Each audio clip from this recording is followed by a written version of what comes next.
Bonjour, voilà, c'est de nouveau moi qui aimerais vous partager l'évangile de ce dimanche. Vous allez certainement avoir l'occasion de pouvoir regarder la célébration de l'Eucharistie à la télévision. Malheureusement, nous ne pouvons pas célébrer cette Eucharistie à cause du Covid, comme vous le savez, mais c'est important aussi de méditer la parole du Seigneur parce que cette parole du Seigneur, elle nous donne aussi la présence du Seigneur. Si nous accueillons en nous cette parole, eh bien, le Seigneur se rend présent en nous par sa parole. N'est-il pas, comme nous le disons à Noël, que nous allons bientôt célébrer, qu'il est le Verbe fait chair, c'est-à-dire qu'il est vraiment cette parole qui a pris chair en la Vierge Marie et qui peut prendre chair aussi dans notre existence. Alors écoutons l'évangile de dimanche. En ce temps-là, Jésus disait à ses disciples cette parabole. C'est comme un homme qui partait en voyage. Il appela ses serviteurs et leur confia ses biens. À l'un, il remit une somme de 5 talents, à un autre 2 talents, au troisième un seul talent, à chacun selon ses capacités. Puis il partit. Aussitôt, celui qui avait reçu les 5 talents s'en alla pour les faire fructifier et en gagna 5 autres. De même, celui qui avait reçu 2 talents en gagna 2 autres. Mais celui qui n'en avait reçu qu'un alla creuser la terre et cacha l'argent de son maître. Longtemps après, le maître de ses serviteurs revient et leur demanda des comptes. Celui qui avait reçu 5 talents s'approcha, présenta 5 autres talents et dit « Seigneur, tu m'as confié 5 talents, voilà, j'en ai gagné 5 autres. » Son maître lui déclara « Très bien, serviteur, bon et fidèle, tu as été fidèle pour peu de choses.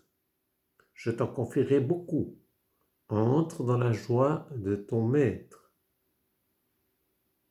Celui qui avait reçu 2 talents s'approcha aussi et dit « Seigneur, tu m'as confié 2 talents, voilà, j'en ai gagné 2 autres. » Son maître lui déclara « Très bien, serviteur, bon et fidèle. Tu as été fidèle pour peu de choses, je t'en confierai beaucoup. Entre dans la joie de ton serviteur. »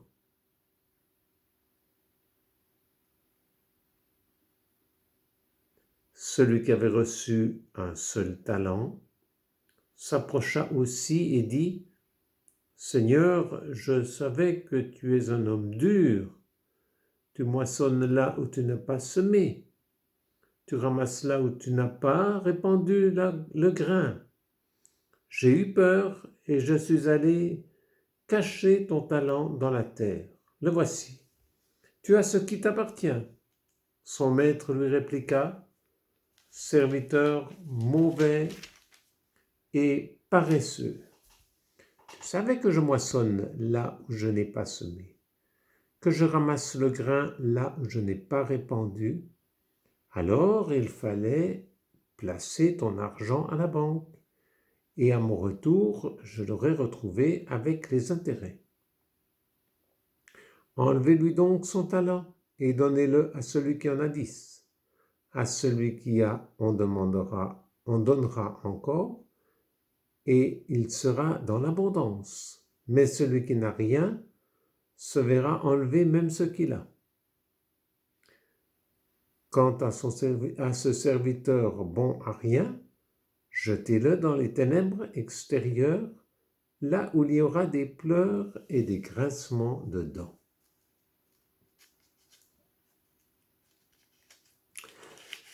Voilà, une parabole qui, une fois de plus, comme beaucoup des paraboles, si nous les prenons à la lettre, comme ça, dans une première écoute, nous risquons d'être un peu choqués. Parce que finalement, on se dit que s'il y en a un qui reçoit 5 talents, un autre 2 talents et le troisième 1 talent, il y a quelque chose déjà au départ d'injuste. Ça paraît normal que celui qui a gagné 5 talents fasse plus facilement pour en gagner 5 autres, celui qui en a reçu 2 pour en gagner 2 autres, que celui, le malheureux, qui a reçu qu'un seul talent. Mais il faut bien voir qu'un talent, à l'époque de Jésus, c'est 6000 pièces d'argent qu'on appelait des deniers. Et 6000 pièces d'argent, puisque un denier, c'est le salaire d'une journée, comme le dit une autre parabole, eh bien, 6000 talents, c'est quand même une belle somme. C'est 6000 jours de travail, c'est-à-dire en plus que 16 ans de salaire. Et donc, même s'il a reçu qu'un talent, il pouvait quand même pas mal se débrouiller. Ça, c'est une lecture, comment dirais-je, économique. Mais on comprend bien que Jésus ne veut pas nous faire un cours d'économie. La question qui est intéressante pour comprendre cet évangile, c'est de regarder la réaction de celui qui a reçu qu'un seul talent. Il dit, tu es un homme dur. Tu savais que tu moissonnes là où tu n'as pas semé. Et le maître ne conteste pas. C'est vrai, il moissonne là où il n'a pas semé.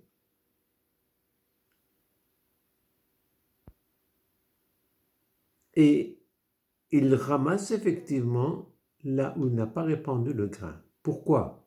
Parce que c'est le travail de l'homme de semer. Parce que c'est le travail de l'homme de répandre le grain. Alors, c'est cela qu'il n'a pas compris. Il n'a pas travaillé, il n'a rien fait pour faire fructifier le don du Seigneur. Celui qui en a 5, il en ramène 5. Celui qui en a 2, en ramène 2. S'il en avait ramené un, celui qui en a reçu un, il aurait été traité comme les 2 premiers. Le problème, ce n'est pas de voir la quantité qu'on ramène. La question, c'est de voir si on ramène selon les capacités que l'on pouvait faire fructifier. Il est bien dit au début de la parabole, à chacun est donné selon ses capacités. C'est donc la réaction du serviteur qui est vraiment jugée par le maître. Et le problème de ce serviteur, c'est qu'il a peur. Et la peur, c'est toujours mauvais, la peur. Quand vous avez peur, il faut toujours se sortir de la peur. Elle n'est jamais bonne conseillère. Et avec le Seigneur, il ne faut jamais avoir peur. Surtout pas du jugement.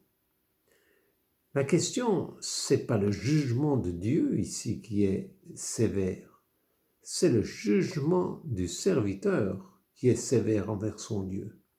Et c'est pour cela qu'il est plongé dans les ténèbres extérieures. Il ne comprend pas la parole, il ne comprend pas le projet du Maître, il ne comprend pas le projet de Dieu. Il est donc plongé dans les ténèbres, il ne comprend pas. C'est ce que symbolisent les ténèbres. Et il met ce talent dans la terre, ça veut dire symboliquement, ce que l'on met en terre, ça peut être la semence, mais l'argent, ça ne donne pas une plante, ni un arbre. Donc,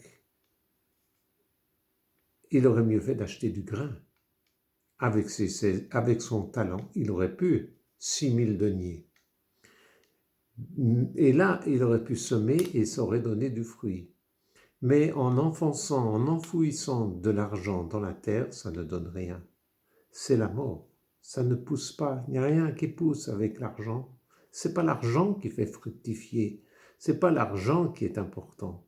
C'est la vie qui est importante. Avec l'argent n'est qu'un moyen pour acheter les semences. C'est-à-dire pour permettre à la vie que le Seigneur nous donne de porter du fruit. Merci beaucoup, je vous souhaite un bon dimanche.